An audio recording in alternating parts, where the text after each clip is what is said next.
ఒక పనిని ఏబి విడివిడిగా వరుసగా 12 రోజులు 16 రోజుల్లో పూర్తి చేయగలగరు. ఏ ఒక్కడే ఒక పనిని 12 రోజుల్లో అవగొడతాడు. బి ఒక్కడే ఒక పనిని 16 రోజుల్లో అవగొడతాడు. ఫస్ట్ పాయింట్ అర్థమైంది. They worked together for 4 days. ఇద్దరు కలిసి 4 రోజులు పనిచేశారట. 4 రోజులు. మళ్ళీ దీనికి 2 మెథడ్స్ చెప్తాను. మెథడ్ 1, మొత్తం పని ఈ యొక్క ఎల్సిఎం అనుకుందాం. LCM of 12, 16. LCM of 12, 16. LCM చేసే ఎప్పుడైనా మన ఫోకస్ లార్జెస్ట్ నంబర్ మీదనే ఉండాలి. 16. 12లో 3 అనే ప్రధాన సంఖ్య ఉన్నది కాబట్టి 16 3ల 48. సో మొత్తము పని 48 యూనిట్లను అనుకుంటున్నాను. మొత్తం పని 48 యూనిట్లను అనుకుంటే ఏ అనేది 4 యూనిట్స్ పర్ డే. ఏ అనేది 4 యూనిట్స్ పర్ డే. బి అనేది 16 days 48 యూనిట్లు. బి అనేది ప్రతిరోజు వాడు చేసే పనంతా 3 యూనిట్లు. ఏ అనేది 4 యూనిట్స్ పర్ డే చేస్తే బి అనేది 3 యూనిట్స్ పర్ డే చేస్తారు. ఇద్దరు కలిస్తే ప్రతిరోజు 7 యూనిట్ల పర్ డే పని అవుతుంది. ప్రతిరోజు ఇద్దరు కలిసి పనిచేస్తే 7 యూనిట్లు పనిచేస్తారు. స్టోరీ కంటిన్యూ చేద్దాం. They worked together for 4 days. ప్రతిరోజు ఇద్దరు కలిస్తే 7 యూనిట్లు పనిచేస్తారు. అట్లా వాళ్ళు కలిసి 4 రోజులు పనిచేస్తారు. ప్రతిరోజు 7 యూనిట్లు 4 రోజులు పనిచేశారంటే మొత్తము 28 యూనిట్ల పని అయిపోయింది. 48 యూనిట్లలో 28 యూనిట్ల పని అయిపోయింది. మిగిలిన పని ఎవరు చేస్తున్నారు?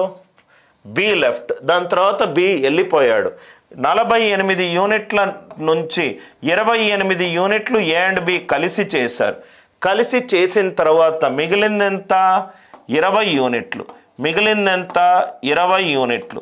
ఆ 20 యూనిట్లు ఎవరు కంప్లీట్ చేయాలి? బి వెళ్ళిపోతే ఏ కంప్లీట్ చేయాలి. ఏ ప్రతిరోజు ఎంత చేస్తున్నాడు? 4 యూనిట్లు. 20 యూనిట్లు చేయడానికి ఎన్ని రోజులు పడుతుంది? 5 రోజులు పడుతుంది. బి కంప్లీట్ చేయడానికి ఎన్ని రోజులు పడుతుంది?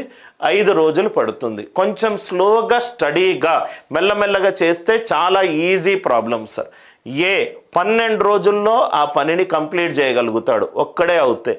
బి అదే పనిని 16 రోజుల్లో కంప్లీట్ చేయగలుగుతాడు. 16 రోజుల్లో కంప్లీట్ చేయగలుగుతాడు. ఎంత పని చేశారు? ఆ రెండిటి యొక్క ఎల్సిఎం అనుకుంటున్నాను.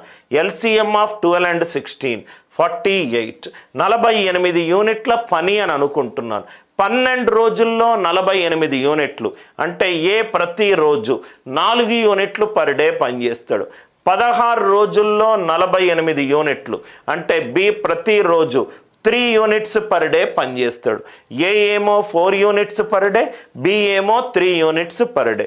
అంటే ఒక రోజులో ఇద్దరు కలిసి పనిచేస్తే 7 యూనిట్లలో పనిచేస్తారు. ఒక రోజు ఇద్దరు కలిస్తే 7 యూనిట్లలో పనిచేస్తారు. అట్లా 4 రోజులు పనిచేస్తారు. 7 నాళ్ళంత 28 యూనిట్లు పనిచేశారు. పని చేసిన తర్వాత బి వెళ్ళిపోయాడు. మొత్తము 48 యూనిట్లు 28 యూనిట్లు అయిపోయింది. మిగిలిందేంటి? 20 యూనిట్లు. బి వెళ్ళిపోతే ఎవరు చేస్తారు? ఏ చేస్తాడు. ఏ ప్రతిరోజు 4 యూనిట్లు టోటల్ 20 యూనిట్లు అంటే ఎన్ని రోజులు తీసుకుంటాడు? 5 రోజులు తీసుకుంటాడు. ఎన్ని రోజులు తీసుకుంటాడు? 5 రోజులు తీసుకుంటాడు.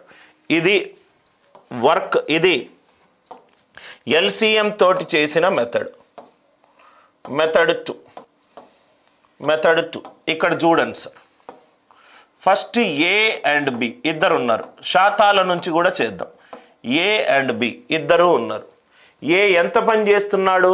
12 రోజులు పని చేస్తున్నాడు. అంటే ఒక రోజులో 1/12 8.33. బి 16 రోజులు పనిచేస్తున్నాడు. అంటే బి ఒక రోజు అతని ప్రొడక్టివిటీ ఎంత? 1/16. 1/16 అంటే 1/8కి సగము.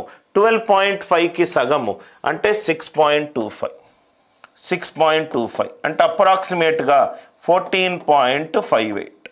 ఇద్దరు కలిస్తే 14.58. 4 రోజులు పనిచేస్తున్నారు అంటే అప్రాక్సిమేట్గా రైట్ 58% పని అయిపోయింది. 58% పని అయిపోయింది. రైట్ 8 4s are 32 23 59%, ఇంకా క్లోజ్ 59% పని అయిపోయింది. మిగిలింది 41%. బి వెళ్ళిపోయాడు. 8 a multiple close to 41, 8 5s are. Answer ఎంత? 5. ఆన్సర్ ఎంత? 5. Are you all with me? Percentage రూపంలో ఏ పర్ డే ఎంత చేస్తున్నాడు? 1/12 8.33. బి పర్ డే ఎంత చేస్తున్నాడు? 1/16 అంటే 6.25. ఇద్దరు కలిస్తే అరౌండ్ 14.56. రైట్, మీరు అప్రాక్సిమేట్గా దాన్ని 15 అనుకోండి. 4 రోజులు పనిచేస్తే 15 నాళ్ళ 60, మిగిలింది 40.